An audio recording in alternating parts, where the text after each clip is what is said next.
기도드리겠습니다. 하나님 아버지 감사합니다. 아버지와 함께한 아들의 교제에 참여케 하시고 주의 말씀 앞에 설 수 있게 하시는 일 감사합니다. 주의 말씀 가운데 우리 자신을 깊이 있게 들여다볼 수 있도록 도와주시고 하나님 뜻 앞에 설 수 있도록 이끌어 주시옵소서.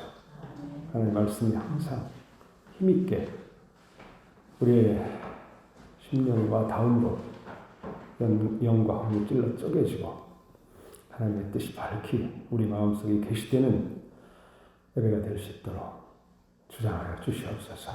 감사를 드리며 예수님의 이름으로 기도드립니다. 아멘.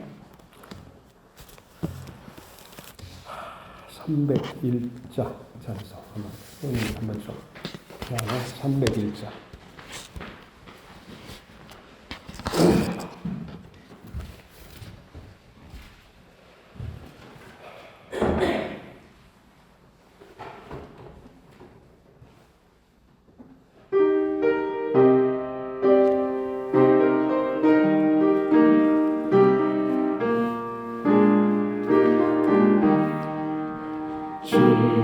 지금까지 지내온 것 주의 크신 은혜라 한이 없는 주의 사랑 어찌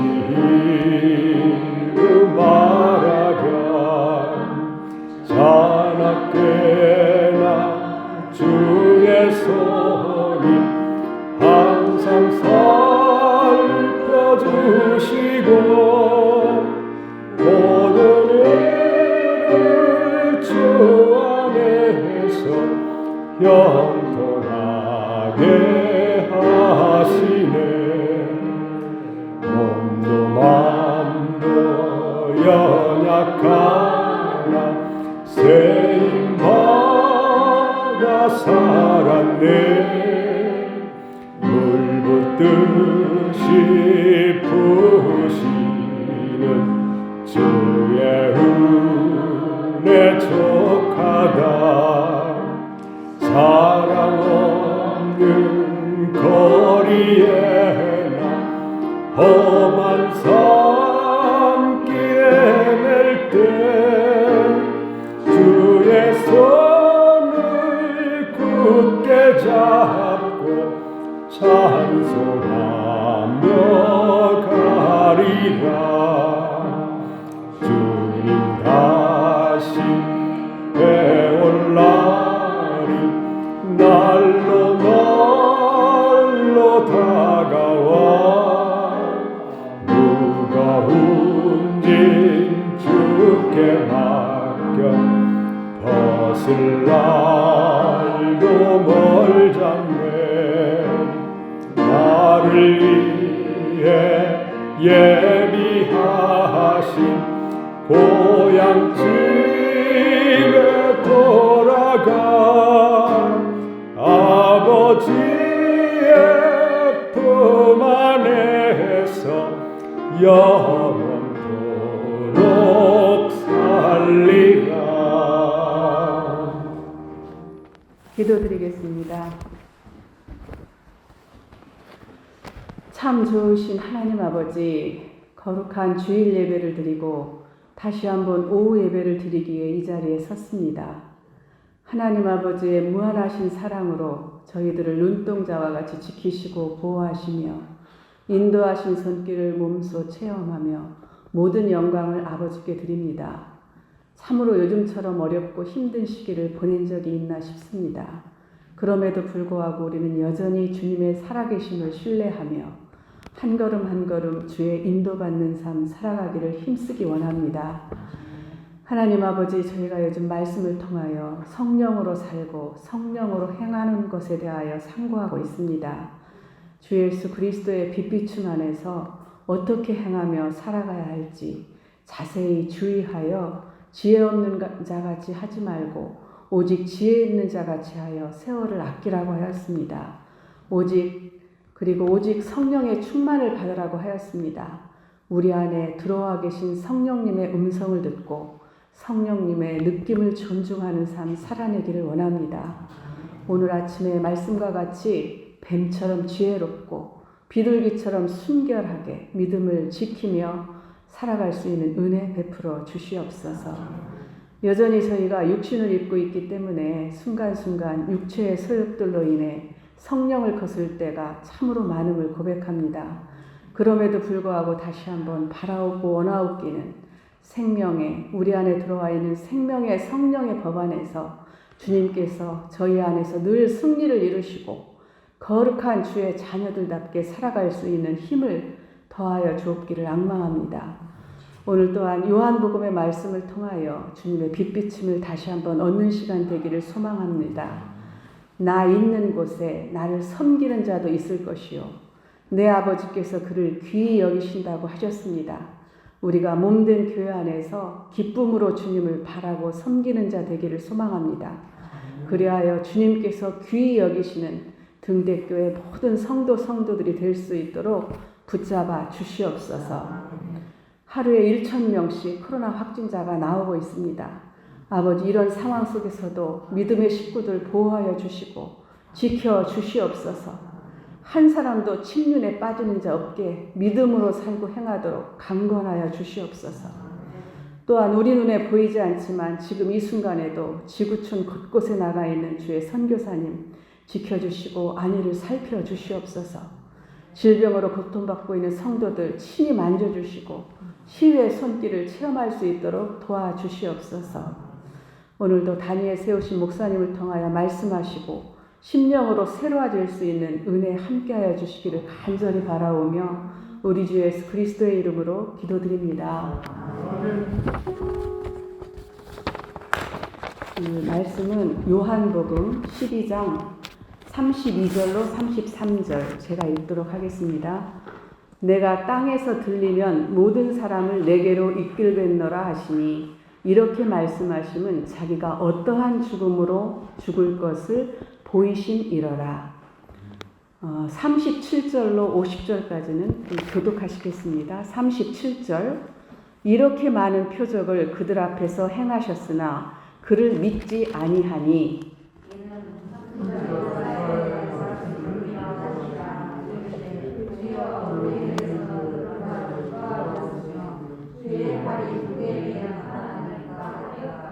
그들이 능히 믿지 못한 것은 이 때문이니 곧 이사야가 다시 일렀으되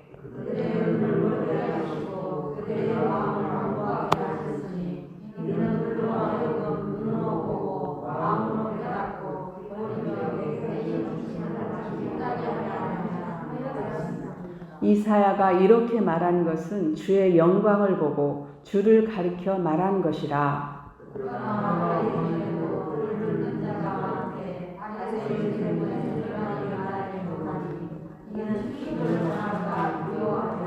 그들은 사람의 영광을 하나님의 영광보다 더 사랑하였더라.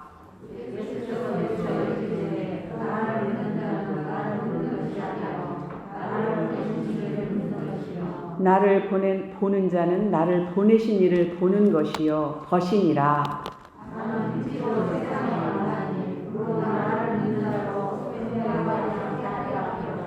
사람이 내 말을 듣고 지키지 아니할지라도 내가 그를 심판하지 아니하노라. 내가 온 것은 세상을 심판하려 함이 아니요 세상을 구원하려 함이로라.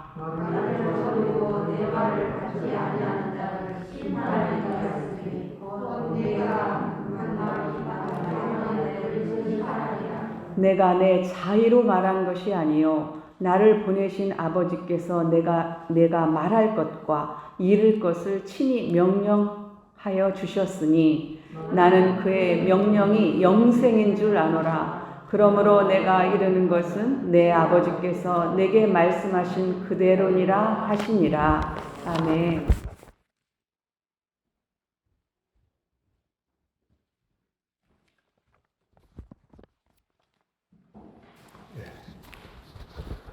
주님의 말씀을 우리에게 허락하여 주사 빛을 얻을 수 있게 도와주시고 믿음 있는 자의 삶을 살아갈 수 있도록 도와주시옵소서. 빛을 받게 하여 주시고 영생을 얻고 영생을 체험하며 주님의 나라가 임할 때 그곳에 우리 아버지께 귀 여김을 받는 성도들이 될 수 있도록 저희들이 될 수 있도록 도와주시옵소서. 예수님의 이름으로 기도드립니다. 예. 오늘 오전에 말씀을 들으면서 그런 생각을 해봤습니다. 왜 여자분들이 그렇게 현명할까? 남자들은 하나님의 창조의 원칙을 보면 붉은 흙, 아담의 이름이 뭔지 아시죠? 아담은 붉은 흙이라는 뜻이에요. 그래서 남자는 붉은 흙으로 이렇게 만드셨는데 여자는 그 생명이 있는 갈빗대를 가지고 하나님 만드셨잖아요. 생명체에서 생명체를 만든 거거든요. 그러므로 사실 잘 생각해 보면 또는 역사에 그 지난 날들을 저희가 고찰해 보면 서태후 아시죠? 또 측천무 아시죠? 여자들이 정권을 잡으면 권력의 주인이 되면 온 세상은 너무너무 무서운 세상이 되는 거야. 남자들은 대의 명분이라도 있고 역사를 보면 중국 천하를 통일한다든가 로마 제국의 평화를 도모한다든가 이런 거창한 명분에 사로잡혀서 통치를 했어요. 그런데 여성들이 권력을 잡으면요 너무너무 무서워서 말로 표현하기 어려운 세계가 펼쳐지는 거예요. 문화대혁명도 허택동의 그 몇 번째 부인 또 강청이라는 분이 있었지 않습니까? 얼마나 무서운 사람들인지 몰라요. 왜 하나님의 교회 안에 여성들이 많을까라고 생각을 해보는데 그만큼 남자들보다 현명하기 때문에 그래요. 아무리 천국을 말해줘도 아무리 주 예수를 믿고 영생을 얻는 것을 말해줘도 남자의 마음들은 그렇게 광팍해요. 오늘 이 말씀에도 있지 않습니까? 바리새인들, 서기관들, 그리고 수많은 제사장들, 그리고 소위 랍비라고 하는 사람들에게 아무리 말씀을 해줘도 성경을 안다고 하는 사람들에게 아무리 말해줘도 믿는 사람이 너무 적거든요. 그러나 배우지 않았어도 너무너무 형편없고 처지가 옹색한 여인들이라 할지라도 예수님 말씀을 듣고 빛을 보고 소망을 얻고 영생을 체험하고 그리고 천국 소망을 더 견고히 이렇게 가지고 살아가는 그런 모습들을 볼 수 있지 않습니까? 복음서를 보면 남자들과 이야기하는 것보다 훨씬 더 여자들과 이야기하는 게 많아요. 무슨 주 예수님께서 매력남이라고 그러겠습니까? 당시에 무슨 오늘날 같은 아이돌의 개념이 있었던 때도 아니고 연예인의 개념이 있을 때도 아니에요. 여인들은 정말로 인권이 없었던 시대거든요. 그럼에도 불구하고 무수히 많은 여인들이 등장하고 그 여인들이 주 예수님께 치유받고 하나님 앞에서 구원을 얻는 많은 믿음의 역사를 볼 수 있거든요. 그만큼 여인들이 현명하다는 것이에요. 살아있는 생명체인 뼈로 창조되었기 때문에 그만큼 섬세해요. 남자들이 보지 못하는 것을 정확히 들여다봐요. 남자들은요 정말 제 자신을 보아도 단순하고 얼마나 많이 실수하는 거 몰라요. 전화번호 하나를 제대로 기억하는 게 있는가. 목사님 뿐이겠습니까? 이체하는 것조차도 몇 번을 들어도 또 잘 되지도 않아요. 통장 잔고 확인도 잘 안 되더라고요. 이렇게 이 한계성 있는 것이 남자들이에요. 그럼 오늘 말씀처럼 이와 같이 아내들이 남편을 도와서 좋은 가정을 이룰 때 행복이 멀리 있지 않고 바로 가까이에 있거든요. 아내가 남편 비위를 건드리기 시작하면 행복이 날아가 버려요, 그냥. 그리고 밥 먹을 맛도 떨어지고요. 아니, 나도 행복을 추구할 권리가 있는데, 이런 생각이 막 들면서 별의별 생각을 하게 되거든요. 저만 그런가 했는데, 주변에 친구들이나 나이 든 분들, 우리 장로님들하고 이야기를 해봐도 똑같은 느낌을 갖고 계시더라고요. 그래서, 정말로 여성들의 역할이, 정말로 이렇게 우리 하나님께서 귀히 여기시고, 또 여성들은 하나님 앞에서 남편들을 잘 도움으로 배필러 역할을 잘 함으로 가정을 세워가고 하나님의 뜻이 우리 가운데 이 땅 가운데 이루어지고 성취되는데 정말 앞장서 이렇게 헌신하고 충성하는 성도들이 참 되셔야 되겠구나 이런 생각을 더 깊이 해보게 됩니다. 제 아들 또 가만히 보니까 자기 동생보다 훨씬 더 공부도 잘하고 해도 뭔 일 있으면 제 딸의 이름이 혜신이거든요. 아빠 혜신이하고 좀 먼저 이야기해봐. 이렇게 이야기를 하는 걸 본다면 젊은 시대부터도 다 이렇게 여성들의 그 섬세함과 그리고 어쨌든 남자들이 보지 못하는 이해하지 못하는 세계까지 내다보고 있는 기품이 있다는 것을 제가 많이 느껴봤습니다. 여담이고요. 이렇게 부모를 떠나 이제 남편과 아내가 한 몸을 이제 이루었는데 이 비밀이 크도다 내가 그리스도와 교회에 대해 말하노라 그랬어요. 교회는 이 시대의 그 신부입니다. 신부. 요한복음을 이렇게 여러분들과 교제하면서 수없이 말씀을 드렸지만 신랑이 신부를 취한다. 세례요한이 그렇게 말했지 않습니까? 우리가 다 신부거든요. 그래서 그리스도와 신랑이 몸된 교회는 항상 행복한 가정을 이루는 부부 생활과 같이 주 안에서 우리 주님을 사랑하고 우리 주님을 섬기고 주 안에서 참된 의지를 발견하고 주 안에서 참된 기쁨을 발견하고 참된 소망을 발견할 수 있어야 한다는 것입니다. 우리가 그리스도 예수의 말씀을 듣고 그 안에서 자꾸 변화되고 새롭게 될 때 우리는 더 좋은 신부가 될 수 있습니다. 그리스도의 머리 되심 아래 살아가는 삶과 그리스도의 머리 되심에 이르는 지혜와 지식에 있어서 이르는 그러한 삶은 우리는 이 시대에 우리 신앙생활의 목표라고 할 수가 있겠습니다. 그런 말씀 들으면서 그런 생각을 좀 해봤고요. 오늘 말씀을 한번 여러분과 나누시기로 합니다. 오늘의 말씀은 믿는 것과 믿지 않는 것에 대한 그 구분을 주님 우리에게 말씀해 주신 거예요. 이 12장 말씀 이후에 13장부터는 이제 13장 17장까지는 제자들과 주님이 하신 말씀이거든요. 아주 깊은 말씀이죠. 근데 어쨌든 보편적인 사람들을 향해서 한 말씀 12장의 이 부분이 마지막입니다. 보편적인 사람들에 대한 하나님의 관심은 믿는가? 믿지 않는가? 믿는 자에게는 무엇이 있습니까? 영생이 있거든요. 믿지 않는 자에게는 심판이 있고 영원한 형벌이 있는 거거든요.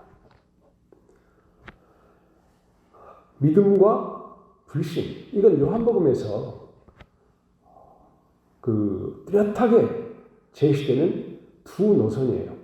믿는 자들, 믿지 않는 자들, 믿음, 불신. 우리는 믿음의 노선 안에 있고 그리고 믿는 자들로 오늘 하나님 앞에 있다라는 것입니다. 왜 믿지 않을까요? 오늘 말씀을 볼 때요. 두 가지로 하거든요. 하나는 완고한 것이 있어요. 완고한 것. 그 다음 두 번째는 하나님의 영광보다 사람의 영광을 더 소중하게 생각한다는 것이에요. 믿지 않는 이유는 다른 것이 없다고 주님은 말씀하세요. 그러면 사람이 왜 완고하게 될까요? 왜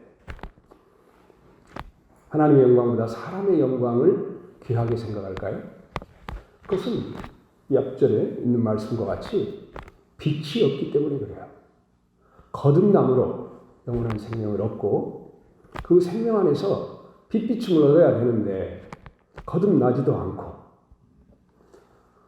영원한 생명이 없으니까 깊은 속에 우리를 비춰주는 빛이 없어요. 사람 속을 비춰주는. 요한복음 1장에서 그런 말씀들 많이 했죠. 1장 4절을 보면 그 아래는 생명이 있었으니 이 생명은 사람들의 빛이라고 했지 않습니까? 나를 따르는 자는 어둠에 다니지 않고 생명의 빛을 얻으리라고 했거든요. 강팍함과 강팍하지 않은, 완고함과 완고하지 않음의 차이는 빛이 있는가, 빛이 없는가, 그 차이예요. 믿음 생활하는 우리도 순간순간 영적인 일에 관심을 갖지 않고 돌이켜 성령을 쫓아 생활하는 데서 벗어나는 순간 금방 강팍해지잖아요. 안 느끼십니까? 열심히 일하다가 누가 한번 쿡 쓰실 때, 뭐 가정에서는 뭐 이제 아내 얼굴 표정을 보면서 많은 경험들을 하시겠지만 순간 화가 팍 나잖아요. 그럼 마음이 어떻게 되는 거예요? 그 순간 마음이 굳어져요. 직장에서도 마찬가지고 사회생활에서도 마찬가지고.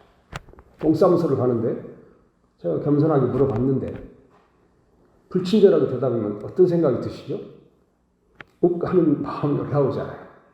이런 것들은 우리 마음이 완고하게 되는 것은 우리가 성령을 쫓아 살아가는 것을 잊어버린다든가 우리 속에 거듭난 생명을 의식하고 다시 말하면 생명을 생각하며 살아가는 것을 잃어버릴 때마다 느껴지는 순간순간의 감정이에요. 그럼 우리가 믿는 사람들이나 믿지 않는 사람들이 이렇게 생명과 생명의 빛비춤을 주의하지 않으면 세상 사람과 다를 것이 하나도 없어요. 신부는 하나님의 아들입니다.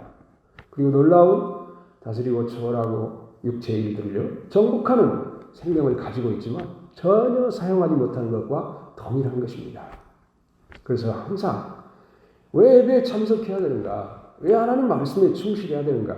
이것은 우리가 늘 생명을 얻고 더 풍성한 생명을 누림으로 생명의 빛이 우리 속을 비추고 우리가 아무것도 아닌 것과 또 할 수 없는 것과 우리에게 하나님의 은혜가 필요한 존재임을 늘 깨닫게 해주기 때문에 그렇다는 것이죠. 두 번째, 믿지 않음은 이 세상의 사람들 가만히 보면 뭘 줬습니까? 돈과 명예와 그 다음에 권력. 근데 권력은 자신의 쾌락을 위해서 쫓는 거예요. 뭘 하든지 간에. 자아의식을 만족시키기 위한 자신을 높이고 스스로 존경의 대상이 되고자 하는 사단의 원리를 적용하는 것이죠. 사단의 원리라는 것은 자기 보좌를 하늘 보좌 우편에 두고자 했던 그 루시퍼, 타락한 천사장의 그 역할들이 우리의 심정 속에 있다는 것이에요. 그래서 돈, 명예, 권력, 또 뭐 이런 좋지 않는 뭐 표현이 언급은 않겠지만 뭐 이런 것들은 다 뭡니까? 세상에서 하나님 없는 사람들이 추구하는 거거든요. 유대인 회당에서 출애되는 것은 어떻게 말하면 경제적인 필요 때문에 그럴 수도 있어요. 그리고 사람들 가운데 세평 때문에 그럴 수도 있어요. 그러나 그 깊은 속을 들여다본다면 그 원리는 다 마찬가지라는 것이죠. 세상과 세상에 속한 것을 사랑하지 말라고 말씀하지 않습니까? 이거 다 하나님과 원수가 되는 것이라고 말하거든요. 세상의 원리는 스스로 자기 자신을 소개하는 것이고 스스로 자기 자신을 높이는 것이고 그리고 자기가 생각하는 정의와 자기가 생각하는 공의와 이런 것들을 자기 손으로 행하고자 하는 것이거든요. 하나님 없는 문화, 하나님의 주권과 섭리를 인식하지 못하는 가운데 내가 하는 이런 자아의식의 충족을 위해 살아가는 거기 때문에 그렇다는 것이죠.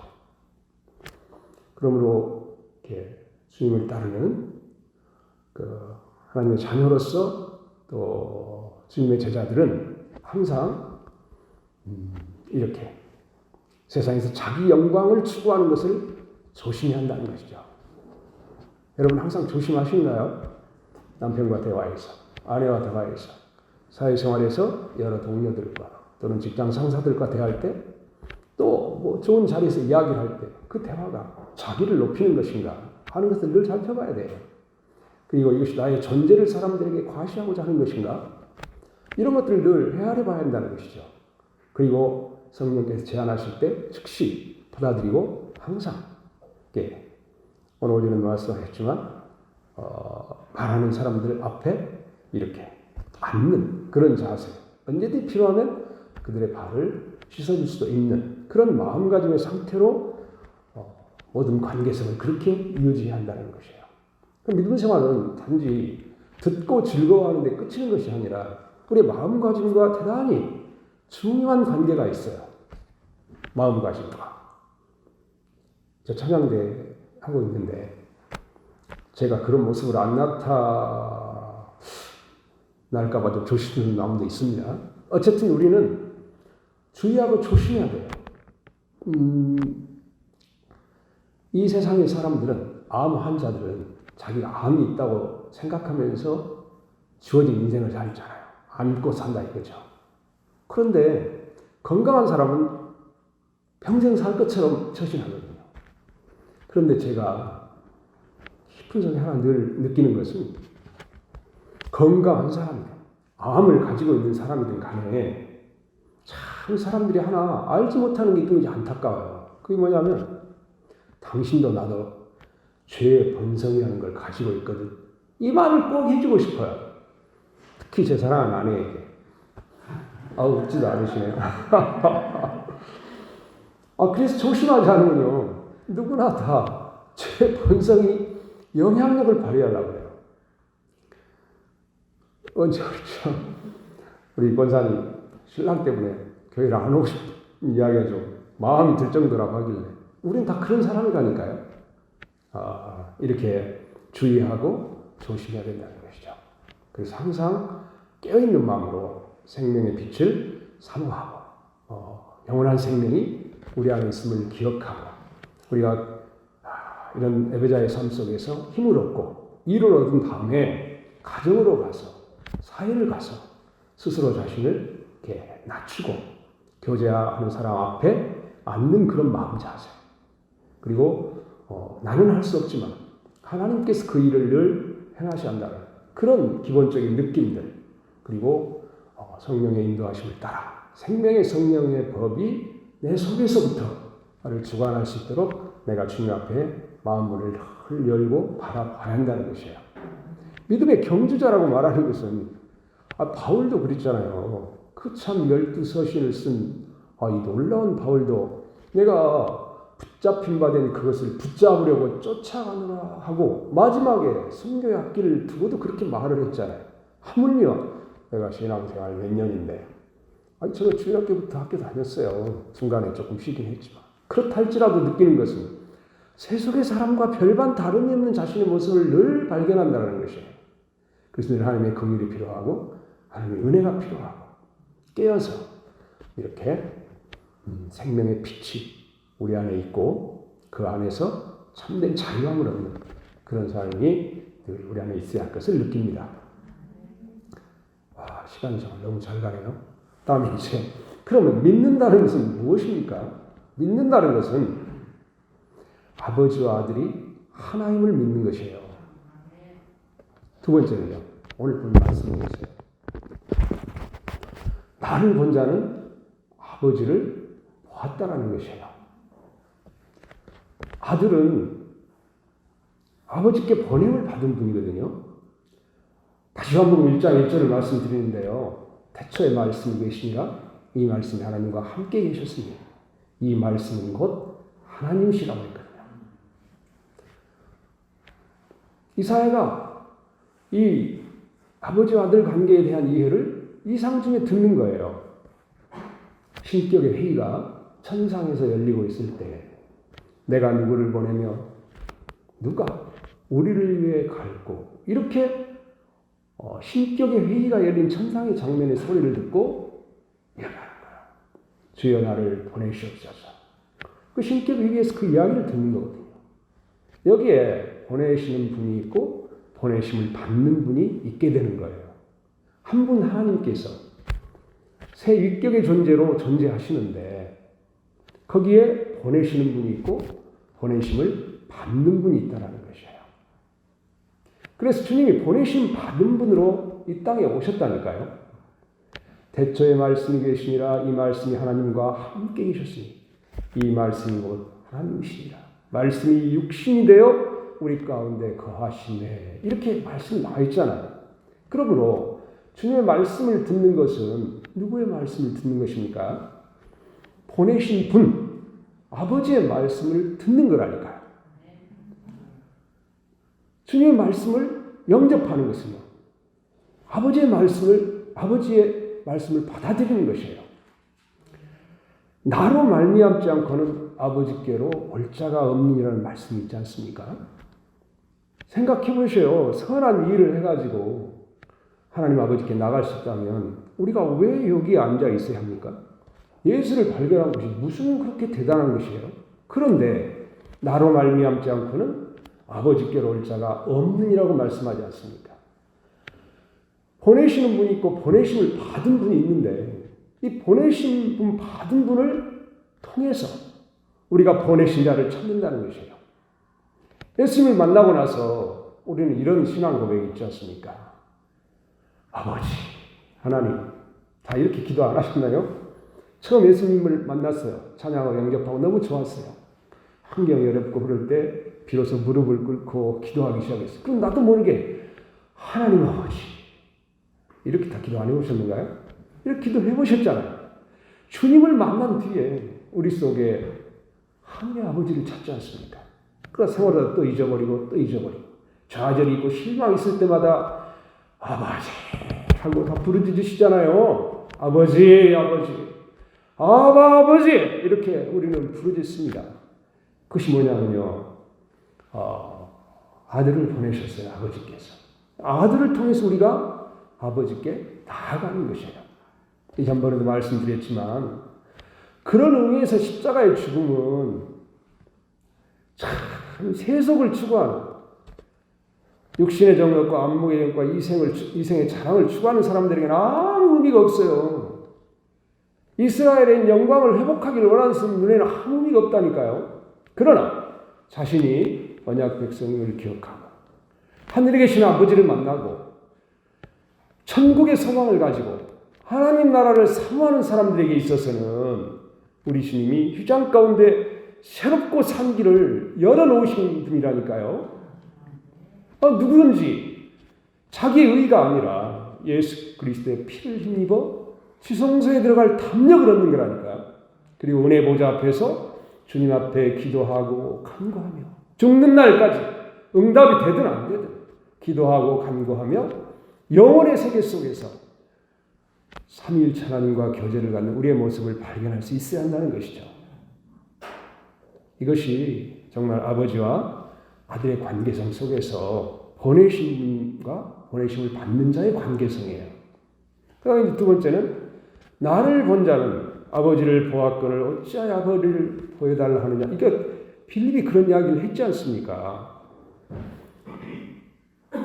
아들을 본 자들은 다 아버지를 볼 수가 있어야 돼요. 아버지는 영광 가운데 계시는 분이고 그 형상을 누가 볼 수 있었겠습니까? 출애굽기를 잘 읽어보시면 모세도 그 형상밖에 볼 수가 없었어요. 가끔 우리 하나님께서 천사의 현현으로 나타나셔서 야곱과 씨름하시기도 하셨고 또 어떤 때 군대 장관으로 나타나셔서 이제 하셨죠. 그렇지만 그 누구도 하나님의 형상을 본 사람은 없었어요. 그런데 예수께서 우리 가운데 출현하심으로 그분의 그 영광을 통해서 그 영광의 광채를 통해서 우리가 하나님 아버지를 보게 된 것이에요.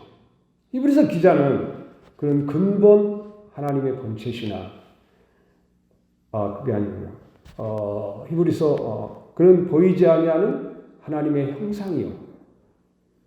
보이지 않는 하나님의 형상이요. 근본 하나님의 본체시라고 말합니다.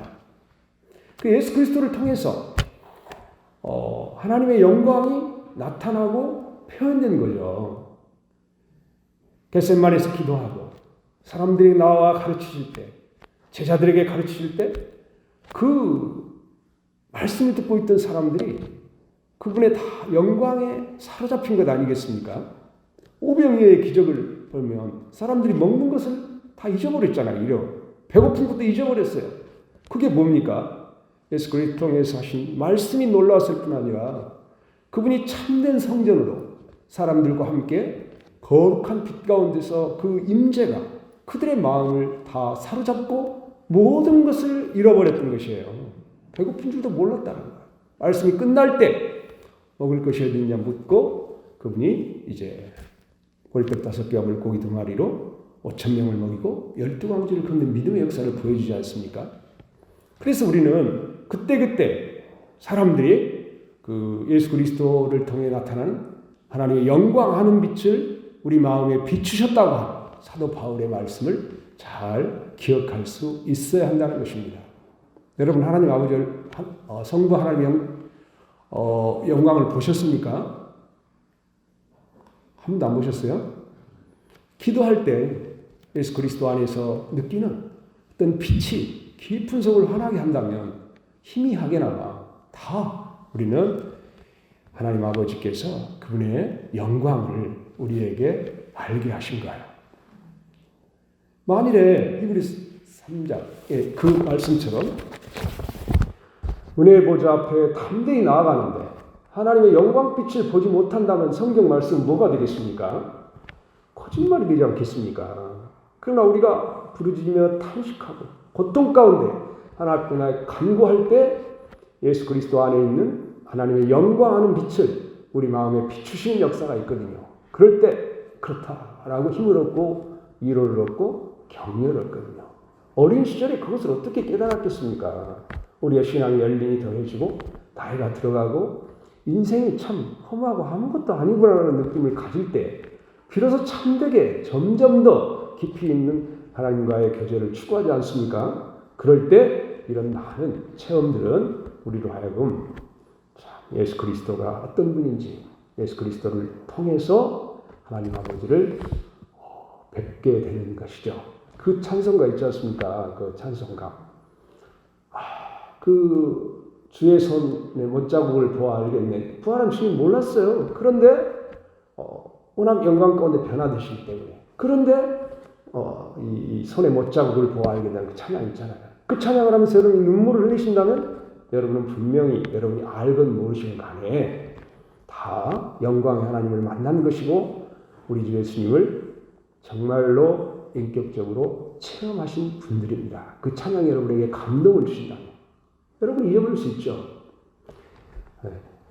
이것이 믿지 않는 자들의 어떤 원인 그리고 믿는 자들이 얻는 축복에 관한 그 부분을 예수님께서 마지막으로 사람들에게 이렇게 가르치신 거예요.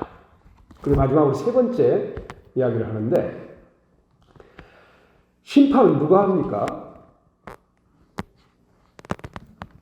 우리 흔히 생각할 때 하나님은 사랑의 하나님이시고 아들 예수 그리스도도 사랑의 하나님이시잖아요. 왜 하나님이 이렇게 심판하실 수 있냐 이거예요. 그래서 이것이 말이 안 된다 싶어가지고 말시온 같은 이런 초대교회에 구약성경은 다 없애버리고 신약성경 두드러 맞춰가지고 하나님은 예수 그리스도 안에서 사랑의 하나님이시다는 것만 뽑아가지고 새로운 성경을 만들고 사람들에게 써먹었어요. 사용했어요. 그러니까 교부들이 큰일 났다. 이거 안 되겠다. 이래서 신약 정경 작업이 이루어진 것 아니겠습니까? 이런 원리죠. 아들이 있습니다. 야 아들아, 저기에 가면 구덩이에 빠지거든. 가지마. 얘 해놓고는 꼭 구덩이에 놀러가서 빠져요. 다시 말하면 주님은 세상과 세상에 속한 것을 사랑하지 말라라고 말씀하셨어요. 그런데 자기가 세상과 세상에 속한 걸 열심히 사랑해요. 그리고 그 안에 빠져서 허우적거리며 각종 시험에 들고 고통과 괴로움이 있고 실패와 좌절 속에 죽고 싶다라는 심정을 갖는다 이거예요. 그리고 하나님 어디가 계신 거야? 나를 사랑하는 거야? 이렇게 물어본다는 거예요. 근데 주님은 진즉 말씀을 하셨다니까요.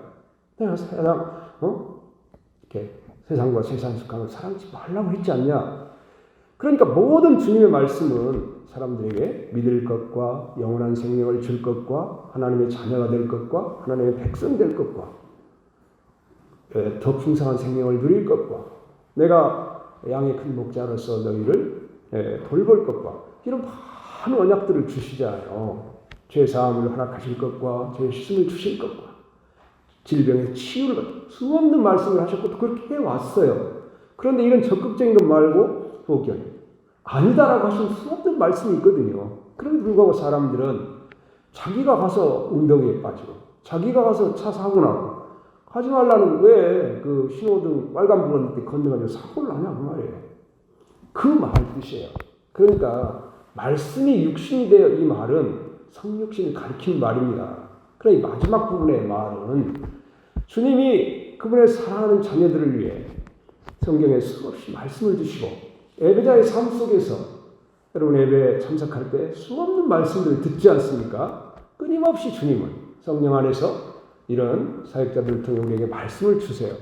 그러듯이 주님이 하신 그 말이 하나의 심판을 하게 된다라는 뜻입니다. 주님이 심판이 아니라. 과거에 왕들은 조서라는 것을 내렸어요. 칙령이죠. 뭘 딱 찍습니까 마지막에? 그걸로 인장을 딱 찍어요. 그러면 이제 파발마가 가기 시작하고 그 찍혀진 도장에 의해서 법적 효력을 갖는 칙령, 공문이 날아가는 거예요. 그럼 그대로 집행이 되는 거예요. 유대인들 언제 죽여라. 칼 들고 죽일 수 있고 재산을 뺏을 수 있다고 나가면 받고 직인이 찍혔으면 실행이 되는 거예요. 그런 원리와 같은 거라니까요. 그걸 바꿀 수가 없어요.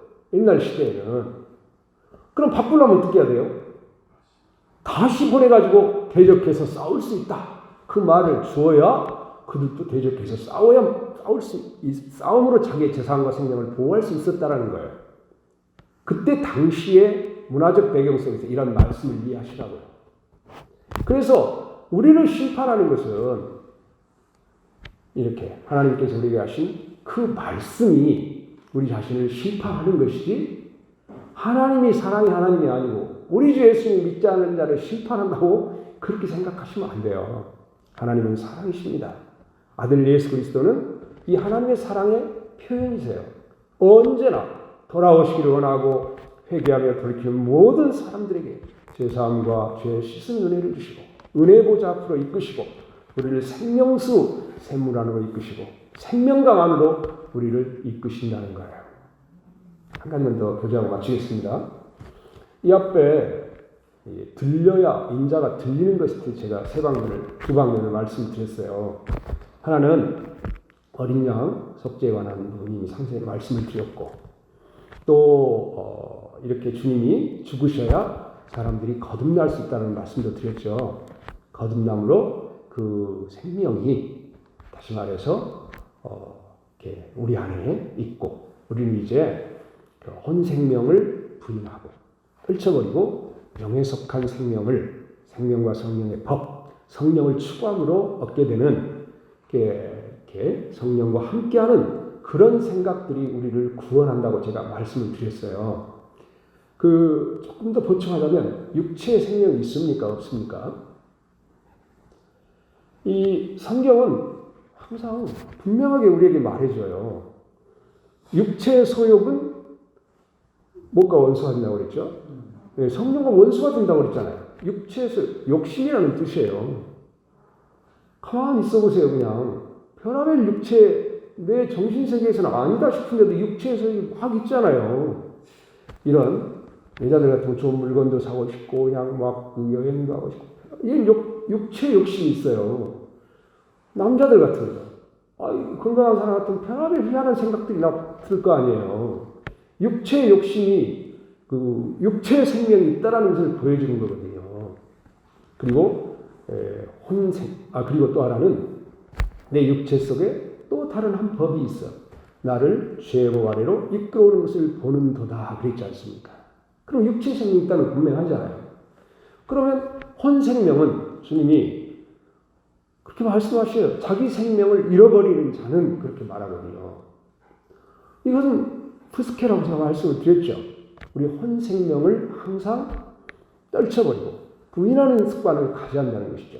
윤리와 도덕과 철학의 관점에 매여있지 않고 자기 생명을 미워하고 이 프스케 생명을 떨쳐버리고 영에 속한 사람이 되라는 것이에요.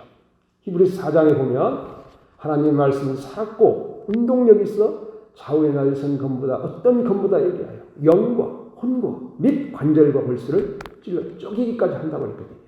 후한 관절과 골수를 찔러 쪼갠다는 것은 비유적인 표현이고 하나님 말씀은 사람의 영과 혼을 찔러 쪼갠다는 거예요. 그럼 우리가 항상 이 혼생명은 부인해야 될 대상이고 영에 속한 생명은 따르고 주님과 함께 추구해야 될 그런 생활이라는 것을 보여주는 말씀이라는 것이에요. 그리고 이제 마지막 세 번째 부분을 다루지 않아서 아들 예수 그리스도께서 왜 성육신이 되셨습니까? 네, 물론 뭐 여러 방면이 머릿속에 생각나시겠지만 그 사단 마귀와의 관계에 있어서는 어떤 관계가 있겠어요? 자녀들이 혈육에 함께 속하였으며 그도 또한 혈육의 한 모양으로 나심은 그 다음 말씀 기억하셔요? 사망으로 말미암아 사망의 세력을 잡은 자 마귀를 어피하시고 그랬거든요. 그리고 방금 읽은 그 말씀 중에서도 그런 것이 있잖아요.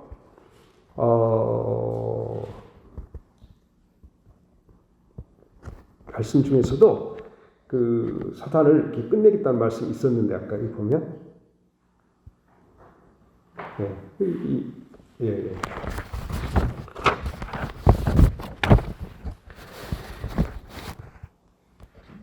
네, 다른 말씀을 하나 찾아드릴게요. 요한일서 3장 8절을 봐보면 죄를 짓는 자는 마귀에 속하나니 마귀는 처음부터 범죄함이라 하나님의 아들이 나타나신 것은 마귀의 일을 멸하게 하려 하십니다. 히브리서 2장 14절에는 방금 말씀드렸지만 자녀들이 혈육에 속하였음에 그것 또한 같은 모양으로 혈과 육을 지으심은 죽음을 통하여 죽음의 세력을 잡은 자 마귀를 멸하시며 또 죽기를 무서워함으로 한평생에 매여 종노릇하는 모든 자들을 놓아주려 하시니 라는 말씀이 있어요. 그러면 내가 들려야겠고 사람들을 나에게 이끌어야겠다는 말씀은 이런 주님이 죽으심으로 이루신 이후에 사람들이 얻게 될 자유와만으로 우리를 이끄시겠다는 거 아니에요.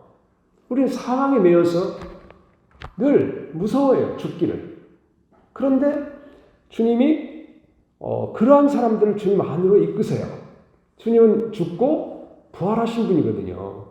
그리고 우리를 위해 천국에서 또 다른 처소를 예비하시고 우리에게 오셔서 우리를 나 있는 곳에 너희도 있게 하리라는 그러한 말씀을 성취하시기 위해 승천하시고 다시 오시는 거거든요. 그래서 항상 어두울 때 주님이 십자가에서 그 들림받은 노뱀으로 사단 마귀를 못 박으시고 우리를 죄의 권세에서 사단의 세력에서 사망에서 구출하심을 기억해야 되는 것이에요.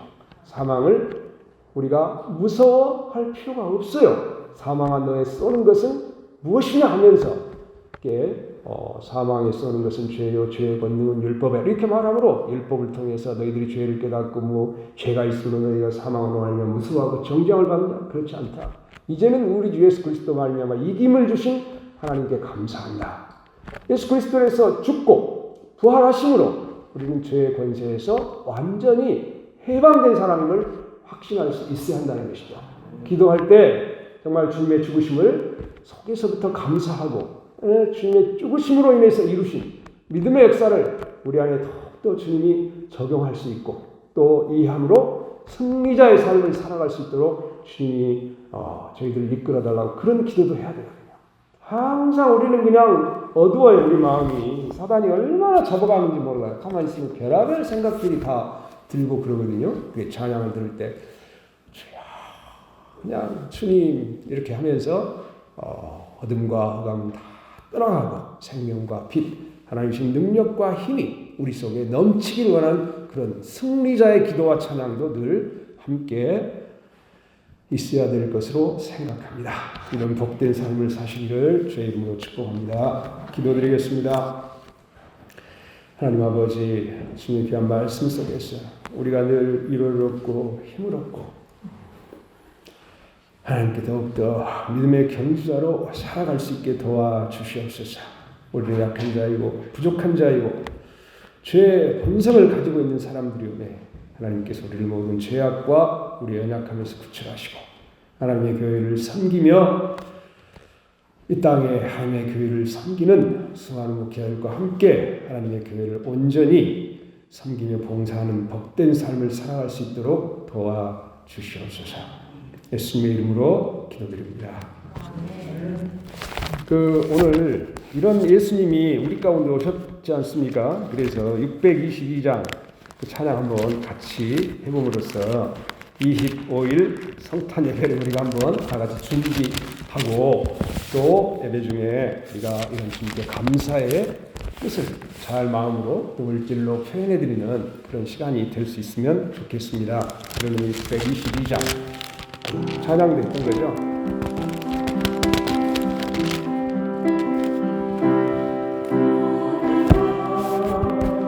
빛이 찬란하다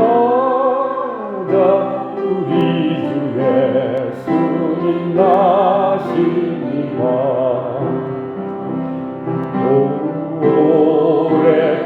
오랫동안 죄악에 얽매여서 내가 우리 위에 오셨네. 온 땅이 주의 말씀 기뻐하며 나의 앞을 알려하도다.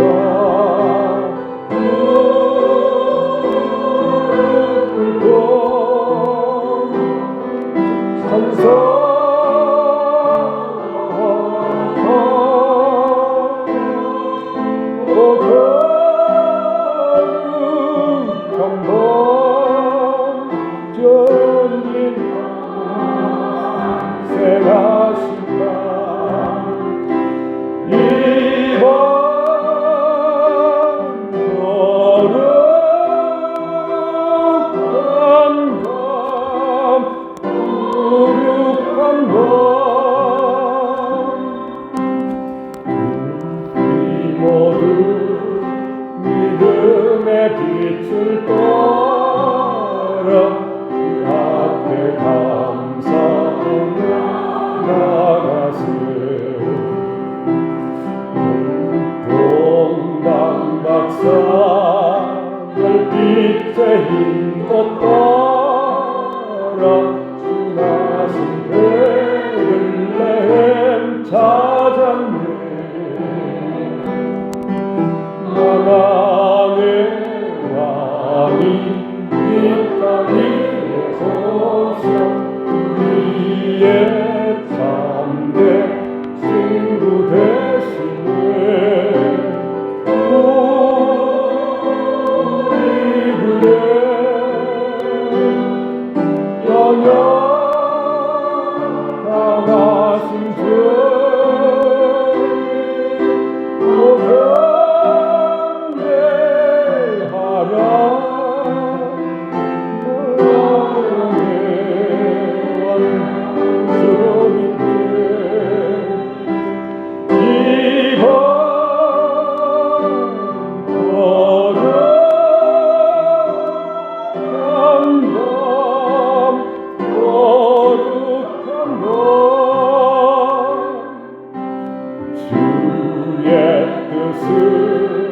사랑과 평화로다. 우리도 서로를 사랑하세.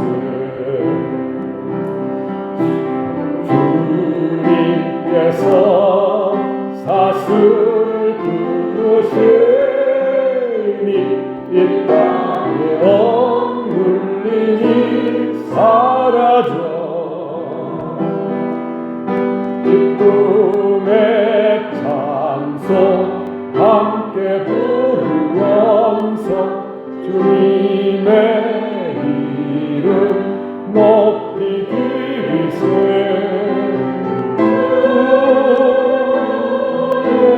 예수님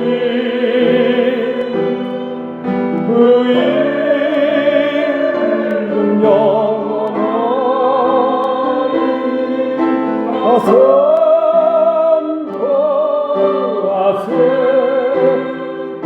주님 크신 능력을 이번